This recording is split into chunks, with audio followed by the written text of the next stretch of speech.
Buenos días, buenas tardes, buenas noches. Bienvenidos nuevamente a Conectados en la Red, nuestro número 23. Esta iniciativa comenzó el 28 de mayo desde el encierro y fue una iniciativa que ha sido de un gran éxito dentro de nuestro ámbito historiográfico y de reflexiones sobre la historia. Así que seguimos con muchos proyectos y estamos muy contentos. Hoy tenemos de invitada a Yulimar Mora Silva. Yulimar fue la primera invitada en nuestros Conectados en la Red y su tema en aquel momento fue sobre la afromoda en Brasil. Aunque parezca que son temas que no tienen nada que ver, hoy vamos a hablar de cacao y familias y redes sociales en una ciudad de Nirgua. Aunque pareciera que no están relacionados, la relación es muy estrecha. Y eso es parte de lo que vamos a conversar hoy con Yulimar. Bueno, el tema, como acabo de comentar, el tema que tenemos en esta conversación es sobre una ciudad, que es la ciudad de Nirgua, en el estado de Yaracuy, en Venezuela, que fue un espacio de intercambios culturales de distinta índole. Y también fue un espacio en el cual se desarrolló parte de una economía que es la economía del cacao. Además de esto, es un espacio de sociabilidad. Es un espacio de movilidad que implicó muchas agencias, muchos individuos buscando formas de hacer, formas de vivir y formas de sobrevivir.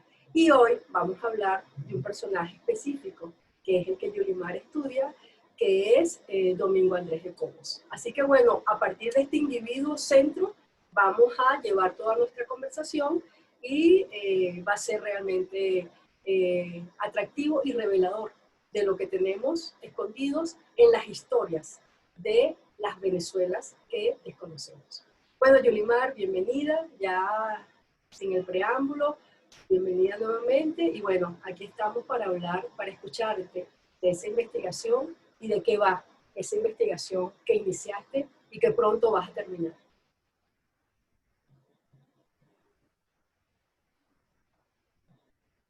Sí, bueno, profe, muchas gracias primero por la invitación. Siempre agradecida de estar en espacios como este y hablar de las cosas que me interesan, que hago día a día. Bueno, yo creo que hoy básicamente va a ser una conversación sobre cómo se construye un proceso de investigación, porque de una u otra forma voy a tratar de hablar un poquito de esa trayectoria, esas vicisitudes que me llevaron a construir una investigación que al principio no estaba concebida de la forma como resultó siendo, pero bueno, yo creo que es parte de todo proceso de investigación, que las cosas vayan transformándose a medida que vamos encontrando nuevas posibilidades en la documentación, nuevas posibilidades en la historiografía que uno va, digamos, consultando a lo largo del proceso. Y bueno, voy a hablar un poquito de eso hoy, como lo comentó usted. Fundamentalmente hoy vamos a hablar sobre lo que es mi proyecto de investigación en la maestría en Historia de las Américas de la Universidad Católica Andrés Bello. Allí, bueno, yo fundamentalmente intenté, en un principio quería hacer como una historia social de la violencia y la vida cotidiana en la jurisdicción de Nirgua durante la primera mitad del siglo XVIII. ¿Cómo llegué a esa inquietud? Bueno, fue, digamos, producto de una eventualidad que surgió cuando cursaba el seminario de procesos penales en la colonia, en Venezuela, que en ese momento fue dictado por la profesora Ruth Capriles. Allí, bueno, ella nos exigió un poco hacer una visita al archivo y trabajar con algún expediente criminal que fuese de nuestra preferencia, ¿no?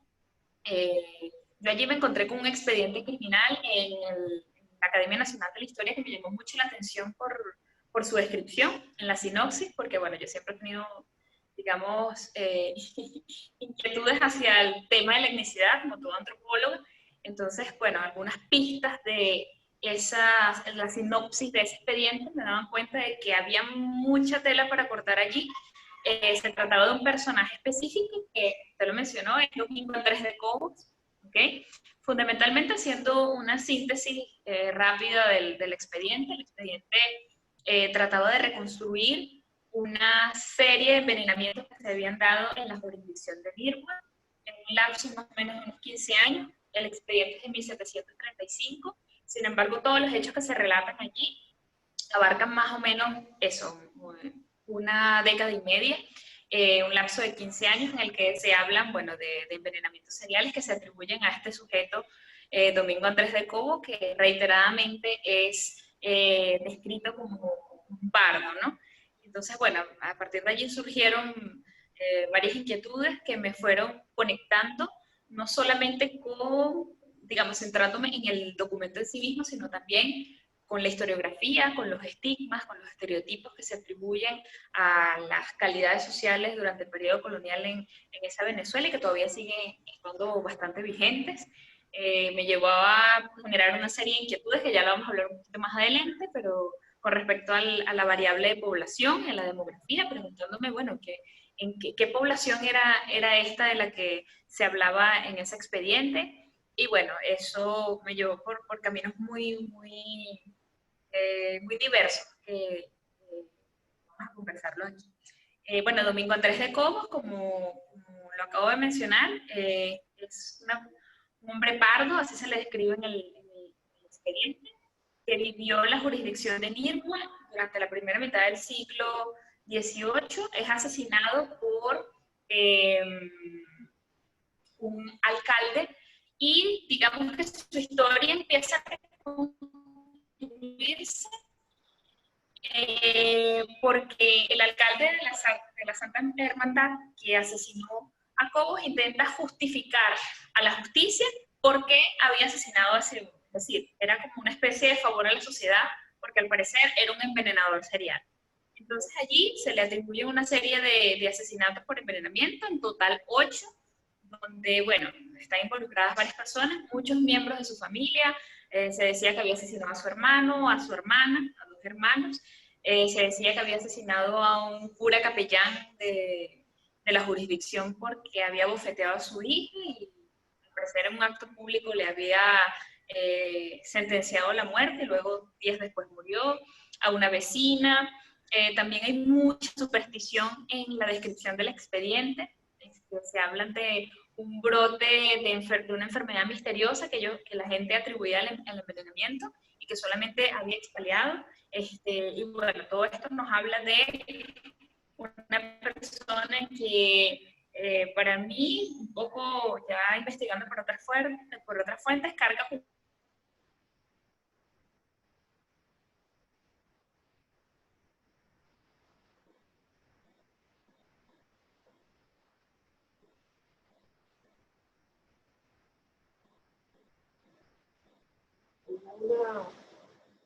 se cortó brevemente la conversación.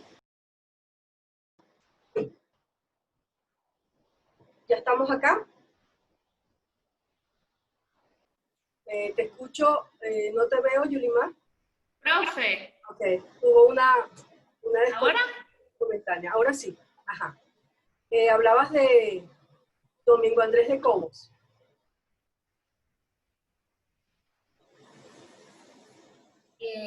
Sí. Bueno, le comentaba sobre este personaje. Este personaje yo lo encontré en los expedientes, en ese expediente judicial específicamente. El expediente judicial no es dirigido hacia él. En realidad, él fue asesinado por un alcalde de la Santa Hermandad, de la jurisdicción de Nirgua, y en ese juicio, ese alcalde intenta explicar por qué su asesinato fue una especie de bien común a la sociedad de Nirgua del momento, entendiendo que existían durante el periodo muchos rumores de que al menos 8 asesinatos que atribuían a actos de envenenamiento habían sido su responsabilidad, ¿no? Entre ellos, entre las víctimas que pude rastrear en el expediente concreto, se atribuyen 8 personas, de las cuales 2 eran familiares directos, sus hermanos, una hermana y un hermano. Hablan de una vecina del Valle de Cabria, hablan de 3 vecinos que murieron de una enfermedad misteriosa que no sucedió en otra parte, que coincide con la llegada de Domingo Andrés de Cobos y su familia a la zona. Hablan del asesinato a un antiguo alférez de Nirgua por desavenencias que habían tenido, y hablan del asesinato que es allí, digamos, yo creo que el punto nodal del expediente, a un cura capellán de la jurisdicción, ¿no? Entonces, bueno, comenzando un poquito a escudriñar en el expediente, me di cuenta de que no solamente eran muertes por envenenamiento, sino que había alrededor también toda una serie de rumores relacionados con la superstición. Por ejemplo, hablan de un caso de envenenamiento que no se llegó a concretar, es decir, que la persona no llegó a morir, ahora en el que la intervención de un curandero, de un indígena curandero. En las investigaciones también, además de ser judiciales, se relatan de investigaciones de tipo espiritual, por decirlo de alguna forma. Entonces hablan de que muchas personas tenían la certeza de que había sido él quien había envenenado a esas personas porque una especie de espiritista que tenía conexión con el mundo espiritual había leído las nubes del agua y había salido el rostro de Domingo Andrés de Cobo reflejado en el agua, lo que indicaba de que él era el asesino, y habían testigos de que eso había pasado de esa forma, ¿no? Que llamó mi atención de inmediato, y como le digo, comenzaron a surgir preguntas más generales, ya no solo concentradas en el expediente, sino en relación a la población. Porque, bueno, yo pensaba, si se le atribuye a ese afanado hombre pardo vicio de dar muerte, como lo denominé en un artículo que escribí precisamente para describir el contenido del expediente, entonces la historiografía está hablando de una Nirgua que en su momento Humboldt había descrito como una república de Zambos. Y luego otras historiografías, obviamente más del siglo XX, hablaban pues de una composición social compuesta prioritariamente por hombres negros libres y hombres pardos. Entonces, claro, me surgía como la inquietud de cómo se genera una especie de estigma o mito en relación a la superstición y al envenenamiento hacia un hombre pardo, y luego también en el expediente se ven involucrados dos negros esclavos de haciendas vecinas en las mismas artes de envenenar, en una población que, dice la demografía, dicen los estudios que han tratado un poco la demografía muy sucintamente, porque estos estudios no han, digamos, hecho una revisión exhaustiva que fue lo que yo hice, de las actas de bautismo y de función, sino que se centraban en las matrículas que habían hecho los viajeros en el momento. Entonces, las matrículas son generales, lo que ofrecen es un número en bruto de las calidades sociales que componían esa población en un determinado momento, ¿no? Entonces, bueno, como le comentaba, este expediente ha sido una piedra nodal, como un eje a partir del cual han surgido preguntas historiográficas que nos hablan mucho del presente, ¿no? De las preguntas que nosotros tenemos hacia el presente, de las reconstrucciones y las miradas que tenemos nosotros como sociedad en el presente. También me surgieron preguntas de tipo demográficas hacia la población, y eso me fue llevando a que para intentar, digamos, hacer una reconstrucción un poco más completa que me permitiera situar en contexto esos acontecimientos que estaban dándose en ese momento. Ahora, esta historia de Domingo Andrés de Cobos, que son muchas historias que están allí conectadas, por lo que tú vienes relatando, hay un hecho concreto que es el envenenamiento serial, que se le atribuye a Domingo Andrés de Cobos. Ahora, de ese hecho surgen dos problemáticas principales, que entiendo que son las que tú vas a desarrollar a lo largo de la investigación. Uno tiene que ver con los rostros de la etnicidad, que historiográficamente hay mucho de dónde cortar, y segundo son las formas en las cuales se ejerce la violencia en una zona con estas características. Pero sin duda alguna, son dos problemáticas que críticamente te implican a ti poner en revisión y poner bajo sospecha la historiografía y las fuentes mismas, desde las cuales se ha hablado de una sociedad como el caso de Nirgua. Sí, sin duda. Ese término que usted usó allí, el tema de los rostros de la etnicidad, me surgió inmediatamente. Porque obviamente es, digamos, aplicar un poco la pregunta antropológica básica a la historia, ¿no? Bueno, también obviamente ese asunto de los rostros de la etnicidad va de la par con los rostros también racializados de cómo nosotros entendemos esas formas de violencia, ¿no? Obviamente hay múltiples caminos de interpretación para poder dar respuestas a un fenómeno tan complejo, a un expediente tan complejo que involucra tantas acciones, tantos actores, además entrelazados allí. Sin embargo, yo creo que lo primero es partir de una mirada crítica para poder entender de que esa interpretación que da a esos rostros de la etnicidad y que les atribuye unas determinadas formas de violencia, además de lo que dice el documento en sí mismo, obviamente está cargado de una serie de interpretaciones historiográficas que pesan. A mí me pesaron en el primer momento en que yo vi el expediente, ¿no? Porque pareciese entonces que todas las respuestas ya estuviesen predichas a partir de lo que leímos. Claro. Entonces, claro, yo encontré ese expediente, Nirgua, envenenamiento, pardos, una sociedad de pardos y negros, lógico, ¿no? Es decir, pudiese parecer la respuesta a priori y pudiese, digamos, generar una especie de alegría en torno a la confirmación de ciertos estándares o estereotipos que ya están ahí preconcebidos, pero bueno, luego pasa una siguiente fase, que es la fase de la duda, ¿no? Y ahí fue cuando comencé entonces a cuestionarme, bueno, ¿cuáles son mis salidas interpretativas, mis posibilidades interpretativas para yo abordar este hecho? ¿Verdad? Porque, bueno, al fin y al cabo es un hecho. Estoy encontrando un documento que está hablando de un caso de envenenamientos múltiples.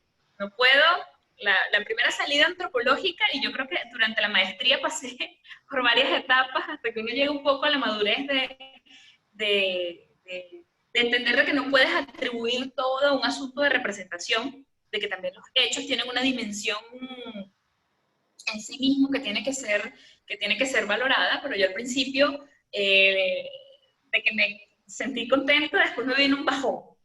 Y dije, no, bueno, ya va. Estuve extremadamente crítica al texto y bueno, ahí comencé a reflexionar sobre todo el asunto de cómo muchas veces los antropólogos o quienes reconstruimos, los historiadores y quienes reconstruimos la historia del presente, trasladamos todo lo que pensamos hoy a nuestra narrativa. Y cómo quizás yo estaba intentando confirmar lo que había leído en el documento, ¿no? Entonces, bueno, pasé por varias etapas, luego me di cuenta de que, bueno, de que existen diversas formas de violencia que son agencias también, en el fondo. Es decir, cuando pensamos en la agencia, que es esa posibilidad de transformar la realidad a partir de lo que tenemos disponible como sujetos sociales, entonces luego pensamos, por ejemplo, en violencia a partir de armas y lo pensamos a ciertos grupos sociales. Luego, ¿por qué entonces atribuir el envenenamiento y la superstición a los grupos de abajo? Y realmente me empezaron a surgir diversas preguntas. ¿Eran las únicas formas que tenían de ejercer la violencia en cuanto a su background cultural, en cuanto a lo que saben, en cuanto a lo que socialmente tienen disponible para el momento, ¿no? Era muy cómodo responder que sí.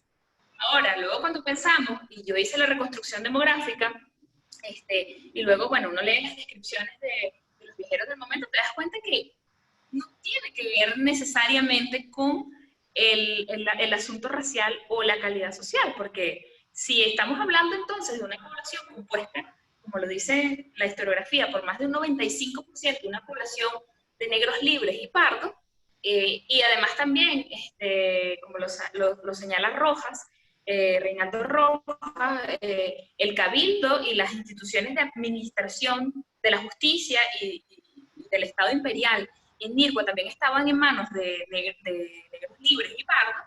Entonces, el tema del envenenamiento es una acción que no debe racializarse y no debe colocarse en manos en la necesidad de circunscribir estos rostros de la etnicidad a determinadas formas de violencia, porque también asesinar con un arcabuz puede ser una posibilidad, entendiendo de que estamos ante una sociedad que también está administrada por estas personas, ¿no? Claro. Entonces, bueno, yo pasé por todo este proceso, por todas estas preguntas, por todas estas respuestas, y bueno, de verdad que me lo disfruté bastante porque es un proceso largo. Uno pasa por muchas Claro, emocionalidades allí ahora, para... ¿cómo fue, Yulimar, el proceso de reconstrucción demográfica? Es decir, tú visualizaste a una sociedad, identificaste unos problemas desde tu mirada antropológica, vinculada también con la pregunta histórica. ¿Cómo, cómo hiciste cómo pensaste en la reconstrucción demográfica y cómo llegaste a ella? Sí, bueno, la reconstrucción demográfica en principio surge por una pregunta, ¿no? Yo realmente tenía la duda de si esto era tan así como lo decían los viajeros. Porque, ¿qué pasa? Muchas veces quienes hacen historia, quienes hacemos historia, nos planteamos una pregunta que siempre pasa por el ente crítico de la población, ¿no? Pero para no salirnos del tema y de los documentos que tenemos, entonces asumimos como verdadero el juicio de un viajero en el momento, hacemos como que si ya diésemos por sentado el asunto de la población y luego continuamos a lo que vamos a estudiar. Yo no quise partir o, digamos, ser objeto de este mismo proceso. Yo me dije a mí misma, yo quiero, antes de empezar a hablar del tema de las formas de violencia en la sociedad nirgüense del periodo, quiero entender a la población y no me quiero quedar solamente con lo que habían dicho los viajeros y lo que otros trabajos muy secundariamente habían dicho sobre la población de Nirgua. Allí di con el portal de Family Search, por cierto, maravilloso, de verdad que lo recomiendo a cualquier persona que esté en cualquier lugar del mundo porque facilita muchísimo las cosas en la historia del periodo. Allí estaban digitalizadas las actas de bautismo, defunción, confirmación y matrimonio desde, bueno, claro, obviamente hay vacíos, ¿no? Hay baches, pero en general hay documentos disponibles desde 1661 hasta 1912 en relación a la jurisdicción de Nirgua.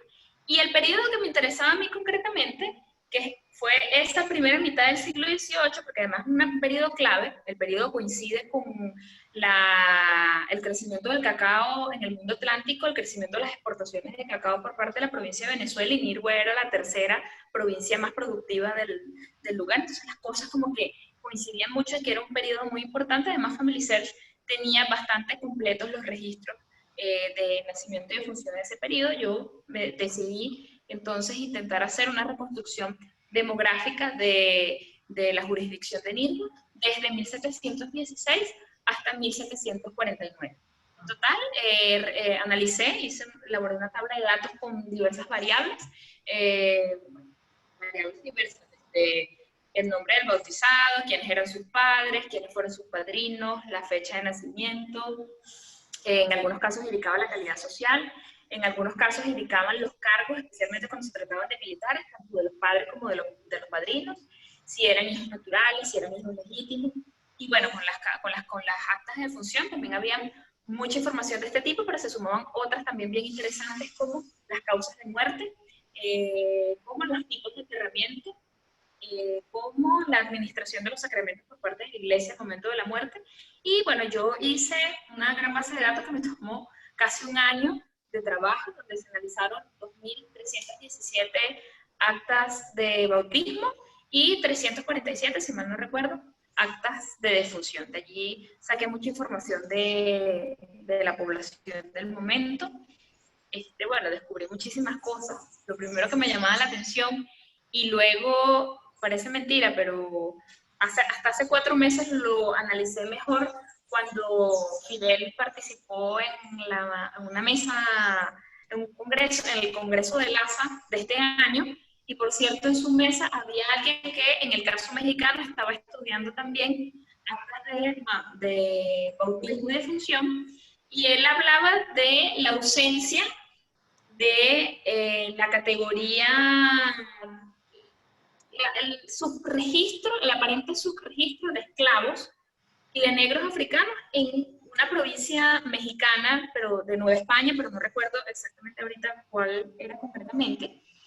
Y él decía que, bueno, tenía más o menos la misma disyuntiva que yo, porque las crónicas hablaban de una importante presencia africana y luego las actas de bautismo no lo expresaban así. Pero bueno, eso nos lleva, como le digo, a la pregunta antropológica. Si entonces eso es la normalidad, quizás no termine expresándose en el documento, pero que no se exprese en el documento no habla de la inexistencia de una sociedad compuesta mayoritariamente por negros libres, por agentes esclavos o exesclavos, o por población parda, ¿sí? Yo creo que eso también me pasó a mí, porque recuerdo que cuando matriculé toda esa información, no en todos los casos se hablaban de las calidades sociales como yo esperaba que se hiciera. Al principio eso me frustró un poco, pero luego, digamos, a partir de esta conferencia y de otros trabajos que leí, uno llega también a la conclusión de que posiblemente si esto era una condición de normalidad, pues también tenemos que entender como personas a los curas que hacían esos registros. Claro, Sí, claro. Es un criterio. en un mundo donde la mayoría son ¿por qué registrar eso? ¿Por qué registrar eso como si fuese una especie de la normalidad, ¿no? Entonces eso también son cuestiones que todo historiador debe tener presente al momento de trabajar con este tipo de fuentes. Claro, es la crítica. Pero yo creo que al final todo este panorama te lo da el contraste entre muchas fuentes. Claro, es la crítica a la fuente natural que tiene que tener todo investigador que se acerca al pasado. Porque esos registros, por supuesto que pasaban por la mano de un párroco que tenía un criterio y que quería mostrar una sociedad con una característica. De manera que cuando uno lee ese tipo de materiales, hay que leerlo con un ojo crítico de mucho cuidado y tomar de esa fuente pues lo que nos puede servir para responder la pregunta. Tú dices, Yulimar, que pasaste un año revisando ese portal y esto hará unos 2 años aproximadamente. Es decir, tú pudiste trabajar desde tu casa con Family Search y lograste llevar a cabo una investigación. En el contexto actual, que la gente está encerrada por la pandemia que vivimos, sin duda alguna, estos son portales que permiten investigar desde tu casa y hacer investigaciones de alto nivel. Yo te pregunto, en este momento, ¿tú darías un curso sobre Family Search para quien quiera aprender a utilizarlo?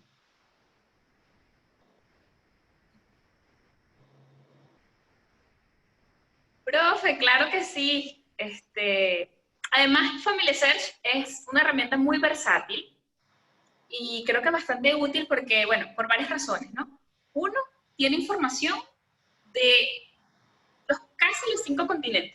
No voy a decir que de todas las parroquias, pero digamos la labor de recolección de las fuentes de digitalización abarcó un área geográfica que podemos calificar, no podemos calificar de otra forma, de global. Entonces, eso es maravilloso porque estando en cualquier parte del mundo, cualquier investigador que, bueno, obviamente hay un proceso, una curva de aprendizaje allí, especialmente con la cuestión paleográfica, claro. Quizás si no vienes del área de la historia, va a tomar un poquito el asunto de adaptarte, ¿no? Adaptarte a la lectura y los documentos. Pero en cuanto a los criterios técnicos, podemos decir no solamente que la información recabada está lo más fiel posible a las condiciones en las que durante el momento de la recolección de las fuentes estaban las propias fuentes. Es decir, naturalmente, si están deterioradas, van a aparecer microfilmadas con los deterioros naturales que tenían, etc. Pero, por ejemplo, en términos de organización, están muy bien organizadas por años. A mí eso me facilitó mucho el trabajo. Están disponibles en muchas zonas del mundo, lo que permite trabajar a distancia, trabajando casi con cualquier contexto geográfico. Solo hay que, digamos, averiguar un poco si la parroquia, generalmente trabaja con los registros parroquiales, está disponible en los documentos que están allí.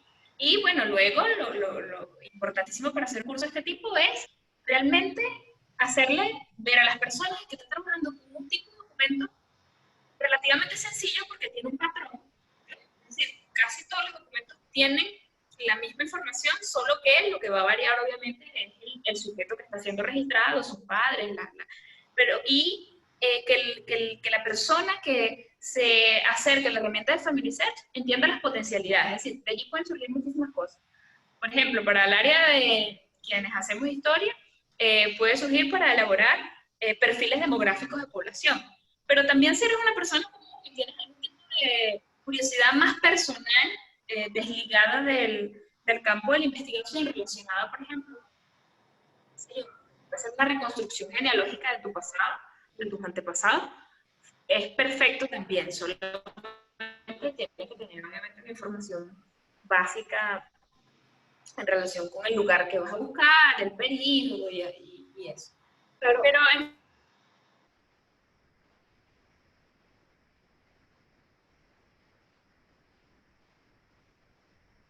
se volvió a cortar. Vamos a esperar un momento